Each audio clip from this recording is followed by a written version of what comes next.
Welcome to another edition of Inside Swoop Scoop. I'm Maddie Cunningham. And I'm Carter Dunning. Here's some of the stories we've been following over the past week from around the world. Before we begin with other top news, we wanted to take a moment to reflect on the passing of a fellow Osprey. Hunter Ford, a sophomore studying computer science here at UNF, was killed in a motorcycle accident on Wednesday. Ford had a substantial following on social media where he would post his bicycling adventures on campus or other aspects of college life. Many fellow Ospreys and close friends have filled Ford's comments with thoughts, prayers, and love following the tragedy. Rest in peace, Hunter. You will be missed. In long-awaited news, Phase 1 of the U.S. ceasefire plan for Gaza has been agreed on by Israel and Hamas. Hostages held by Hamas will be released and Israeli troops will be partially withdrawn as part of the plan's first phase. The hostages in Gaza are expected to release sometime next week, says President Donald Trump. The peace plan is still being discussed by involved nations, but many worldwide are hoping that an end to the war is immediate. While talks are peaceful, many Palestinians are still nervous that the ceasefire may fall through, like in previous instances. We will have to stay tuned to see how the peace talks progress in the coming days. In less peaceful news, Portland residents protesting at the ICE facility are being met with tear gas, mace, and other force from federal agents. The current administration says that the city is essentially a war-ravaged zone, but the nightly protests have only been declared a riot once in June. Following the deployment of National Guard in the city, protest numbers have grown, but the narrative of a war zone is still false. Portland Mayor Keith Wilson says that the city protects freedom of expression while being able to address the occasional property destruction of movements. The FBI has released data claiming to have made 128 arrests since June 9th, but many taken into custody are not formally charged. The government is still shut down over a week later. The Senate yet again failed to advance either funding proposal from the two parties. The Republicans are steadily pushing for an extension of current funding levels, while Democrats are still focused on including health care subsidies. Democrats are still attempting to discuss a bipartisan bill with Republicans to open up the government, but they are continually refused. Military members and their families are expecting no paycheck on October 15th, yet no vote on a standalone bill has been made to pay them.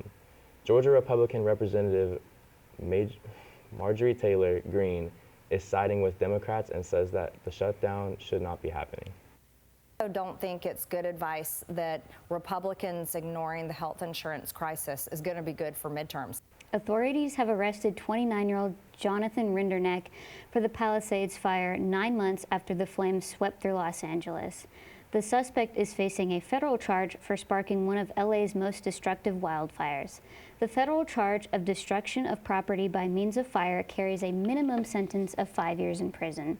The Pacific Palisades fire killed 12 people and destroyed thousands of homes and businesses across LA County.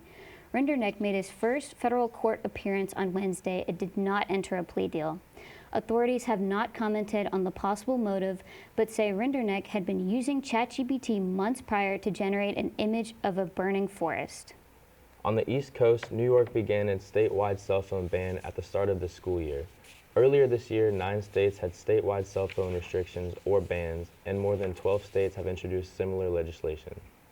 Many parents and educators say they are happy with the ban. Educators have seen the firsthand impacts cell phones have had on students in the classroom. They can be a distraction for students who focus more on social media content rather than their schoolwork. The ban is also said to help students socially and emotionally. Professor Desmond Upton Patton at the University of Pennsylvania says phones can lead to a conflict and negatively impact students. Make it easier for a conflict to escalate and for harmful interactions to follow students throughout the day. And additionally, there are concerns about students being exposed to distressing or even violent content online, which can have lasting effects on their mental health. In another school setting, the Public School District of Cincinnati is planning a way to help homeless students and their families.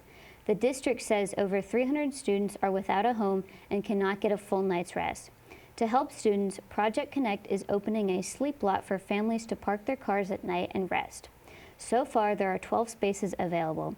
Once complete, the lot will be fully fenced in and private with security and bathroom facilities.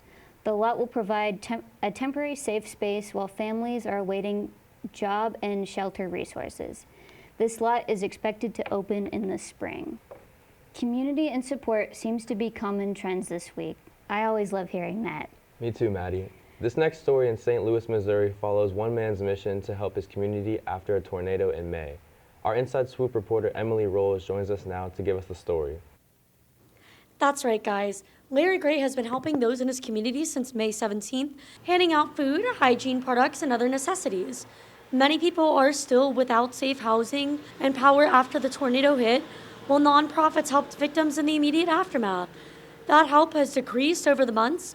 Gray originally just planned to keep his neighbors fed, but has released his reach to over 100 people each day. Donations of supplies and money from the community enable Gray to give back those in need. 2 GoFundMe pages have been set up to support his mission. They can be found by searching Larry's Corner, Tornado Relief, or Help Larry Power His Food Stand. Back to you guys in the studio.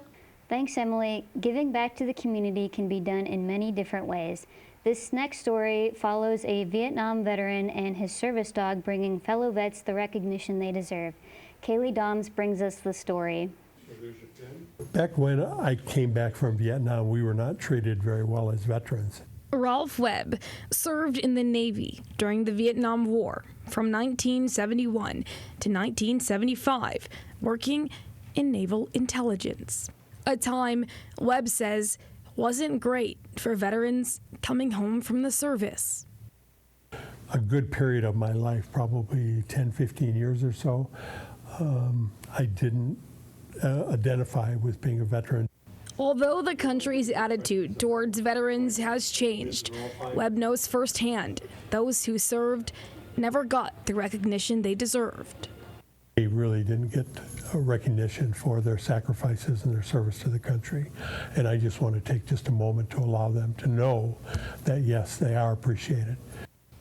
Now, you'll find Webb and his service dog Walker spending their free time at Unity Point Health St. Luke's, giving veterans the recognition they so richly deserve. I get a roster from the hospital about what veterans are currently patients here. Surprising hospitalized veterans with a pin as a symbol of Webb's and the hospital's appreciation.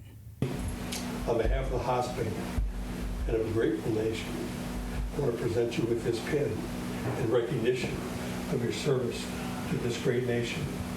Webb brings the pins, and Walker brings the pets.